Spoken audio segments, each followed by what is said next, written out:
बात हम कर रहे हैं वर्ल्ड बैंक की ताजा तरीन रिपोर्ट की, और इस उन्होंने कहा कि पाकिस्तान का जो ग्रोथ रेट है ये रहेगा 3.4% 2022 और 2023 में। यानी जो दूसरे साइड पे जब हम देखते हैं हिंदुस्तान का ग्रोथ रेट इस वक्त भी 7-7.5 के आसपास चल रहा है कोविड के बावजूद।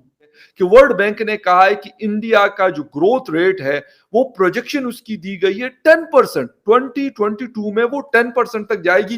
अफगानिस्तान को जब तालिबान ने टेक ओवर किया 15 अगस्त 2021 को, हमने बड़ा जश्न मनाया और हमने ये कहा कि हमने तो देखो जी अमेरिका एक और सुपर पावर को पाकिस्तान ने अफगानिस्तान से भगा दिया।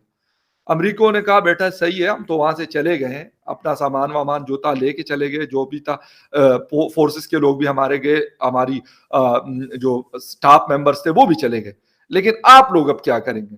हम लोग अब क्या करेंगे कि हम जाके उनकी मिन्नतें करते हो, कहते हैं बेटा जरा सब्र कर लो, अभी आप लोगों की मैं खबर लेता हूं। जो आप लोग कहते थे कि हमने एक और सुपर पावर को शिकस्त दे दी, वो शिकस्त हम आपको अभी बताते हैं कि किस तरह की शिकस्त आपने हमें दी है कि हम अभी आपको देंगे।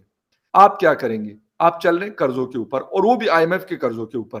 तो फिर अमेरिका ने उनको कहा कि यार इनके स्क्रूज ऐसे टाइट करने हैं कि इनकी चीखें जो है ना पूरी दुनिया के कोने कोने में सुनाई दे। और यकीन करें कि हमारी चीखें जो है वो आईएमएफ को पता है, उनको पता है हमारे स्क्रूज कहां से हमने मतलब टाइट करने होते हैं। वो जैसी मतलब उसको एक चूड़ी घुमाते हैं तो हमारी चीखें जो है ना यहाँ पे 22 करोड़ अवाम की, हुकूमत की नहीं, उन आम पाकिस्तानी को उसकी चीखें निकलती है। और ऐसा हो सकता है कि अभी भी हालात दिन ब दिन बिगड़ते जा रहे हैं, लेकिन अगर ये आगे जाएंगे तो उससे क्या होगा? उससे ये चीज होगी कि सिविल वॉर जैसी सिचुएशन क्रिएट हो सकती है। वर्ल्ड बैंक की एक रिपोर्ट है जिसका नाम था ग्लोबल इकोनॉमिक प्रोस्पेक्ट्स 2022, ये रिलीज हुई है और उसमें ये कहा गया है कि जो पाकिस्तान की जो इकोनॉमिक ग्रोथ है उसको जो फोरकास्ट किया है उन्होंने इस साल, वो ये किया है कि 3.4% पे ग्रो करेगी।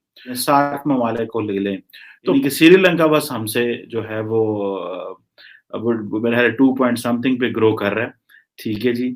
हम उसके बाद 3.4% हम ग्रो कर रहे हैं, जो जबकि इंडिया की जो इकोनॉमी है वो 8.7% पे ग्रो करेगी, बांग्लादेश 6.4% पे ग्रो करेगी, पाकिस्तान अगर 3.4% पे ग्रो करेगा, इंडिया जो है वो 8.7% पे ग्रो करेगा। इधर हम सारे जो है वो नारे मारते हैं।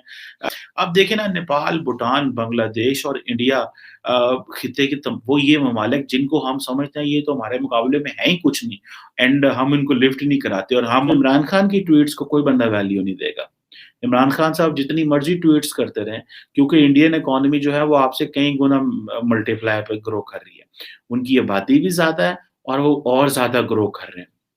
सो अगर वो $4 ट्रिलियन या $4 ट्रिलियन की इकोनॉमी हो जाती है, हम कहाँ पे रह जाएंगे?